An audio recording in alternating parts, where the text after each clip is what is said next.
हर हर गंगे जय मां गंगे। हिंदू धर्म शास्त्रों में ध्वजा का विशेष महत्व होता है।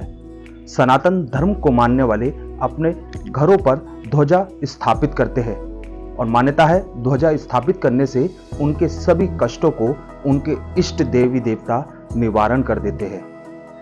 धर्मनगरी हरिद्वार में चल रही कावड़ यात्रा में भी कावड़ियों द्वारा अपनी कावड़ पर ध्वजा स्थापित करने के बाद ही कावड़ लेकर कावड़िए हरिद्वार से रवाना हुए हैं।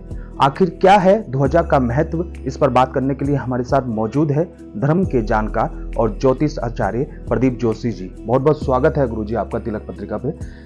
ध्वजा सनातन धर्म में इतनी महत्वपूर्ण क्यों होती है? ध्वजा उन्नति का प्रतीक है, ध्वजा प्रगति का प्रतीक है, ध्वजा शौर्य का प्रतीक है।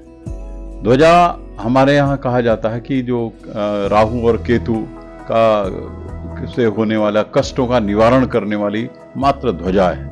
इसीलिए हमने देखा होगा कि जब गृह प्रवेश होता है, नए ग्रह में प्रवेश करते हैं तो चारों दिशाओं में ध्वजा फहराई जाती है, लेकिन एक ध्वजा ऐसी होती है जिस ध्वजा को हमेशा के लिए फहराया जाता है और वो घर की उन्नति, घर में प्रगति, घर के लोगों के कष्टों का निवारण, घर में होने वाली किसी भी प्रकार की अशांति को दूर करने वाली वो ध्वजा होती है।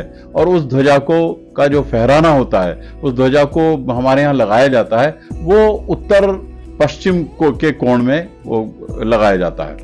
तो वहां से कहा जाता है कि किसी भी प्रकार का कष्ट उस मकान में, जिस मकान में वो ध्वजा फहराई जाती है, वहां नहीं आ पाता और उस परिवारजनों की, जो भी उस परिवार में, उस घर में रहता है, उसकी हमेशा उन्नति होती है और किसी प्रकार का कोई कष्ट हो भी तो उस कष्ट का निवारण तुरंत हो जाता है। इसीलिए ध्वजा का बड़ा महत्व हमारे यहाँ कहा गया है। इसके अलावा ध्वजा आपने देखा होगा, प्राचीन काल में युद्ध के समय भी ध्वजा का फहराना आवश्यक माना जाता था। हर रथ में ध्वजा होती थी। भगवान कृष्ण जब सारथी बनकर के अर्जुन के साथ युद्ध में गए तो उनके रथ में भी ध्वजा थी और उस ध्वजा में स्वयं केसरी नंदन हनुमान विराजते थे। तो ये वो ध्वजा को उसी प्रतीक के रूप में देखा जाता है कि वो ध्वजा हर मनुष्य का, जो मनुष्य उस ध्वजा को फहराएगा उसका की उन्नति करेगी, उसका कष्टों का निवारण करेगी। कि ये ध्वजा अब कांवड़िए जो हरिद्वार में आ रहे हैं और वो अपने अपने गाड़ियों में अपने अपने वो रथी समझिए आप, कांवड़ के साथ एक ध्वजा साथ लेके जा रहे हैं। उनको मालूम हो या ना मालूम हो, लेकिन वास्तव में ये ध्वजा जो है उन्नति का प्रतीक है। और ध्वजा को फहराने से ये तात्पर्य है कि इसके साथ हम जिस ज्यादातर ध्वजा में हनुमान जी का वो किया जाता है, क्योंकि वो पवन पुत्र हैं, उस वजह से उसका महत्व और बढ़ जाता है। इसी तरह से हर गाड़ी में जो हम लोग देखते हैं कि ध्वजा लगी हुई है, वो ध्वजा उसका उन्नति का ही प्रतीक है। और उस जिस मनोकामना से वो जल अपनी लेके जा रहे हैं, जिस अपने देवता को चढ़ाने के लिए, अपने जिस स्थानीय क्षेत्र के जो महादेव के मंदिर हैं उनमें वो जल चढ़ाएंगे, उनकी जो मनोकामना है वो पूर्ण होगी और जो पूर्ण मनोकामना है उसमें उनको और प्रगति मिलेगी। ये इसी बात का प्रतीक है।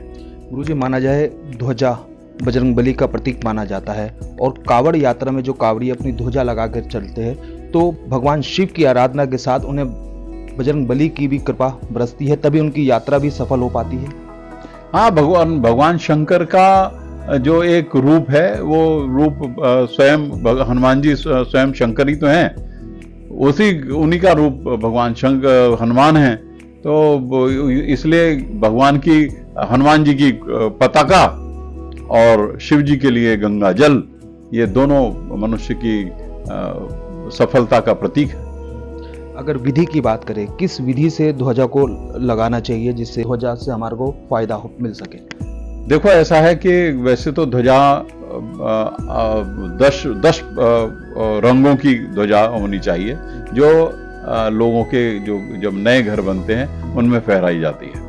लेकिन जो मुख्य एक ध्वजा होती है वो भगवा रंग की ही होती है, केसरिया होती है, क्योंकि केसरिया भगवान हनुमान जी का प्रतीक भी है और वो ही उन्नति का भी प्रतीक है। वो सब प्रकार के कष्टों का निवारण करने का प्रतीक है। वो मनुष्य के जीवन में विभिन्न प्रकार की आपदाओं को दूर करने का प्रतीक है। वो भगवा रंग जो है हर प्रकार से मनुष्य के कष्टों का निवारण करने वाला है। इसलिए जो भगवा रंग की यह ध्वजा ही फहराएं तो वो ज़्यादा ही अच्छा होता है, और वही हमारे सनातन धर्म का प्रतीक भी है। तो माना जाए ध्वजा हमारे जीवन का एक महत्वपूर्ण अंग भी है, और सनातन धर्म से जुड़े लोगों को, हर एक लोगों को ध्वजा लहरानी चाहिए। हाँ, इसमें कोई शक नहीं है। ये हमारे प्रतीक, हमारे जो उन्नति का प्रतीक है, हमारे एक तरह से देखा जाए तो सनातन धर्म का प्रतीक है, और वो भी भगवा रंग, केसरिया रंग। तो इस रंग की ध्वजा को फहराना अपने अपने घरों में अच्छा माना जाता है, और हमारे जो धर्मशास्त्र हैं उन धर्मशास्त्रों में भी ध्वजा को बहुत महत्व दिया गया है। वो उसका कारण यही है कि वो प्रतीक, फहराना कहते हैं ना, तो वो प्रतीक ही उसका है, उन्नति का प्रतीक है। बिल्कुल, जिस तरह से इनके द्वारा बताया गया है, हिंदू धर्म शास्त्रों में ध्वजा का विशेष महत्व होता है, क्योंकि ध्वजा बजरंगबली का प्रतीक मानी गई है, और हर सनातनी लोगों को ध्वजा अपने घरों में लहरानी चाहिए, और उनके सभी कष्टों का निवारण बजरंगबली अवश्य करेगी। देश के पहले धार्मिक न्यूज चैनल तिलक पत्रिका के लिए हरिद्वार से मैं आशु शर्मा।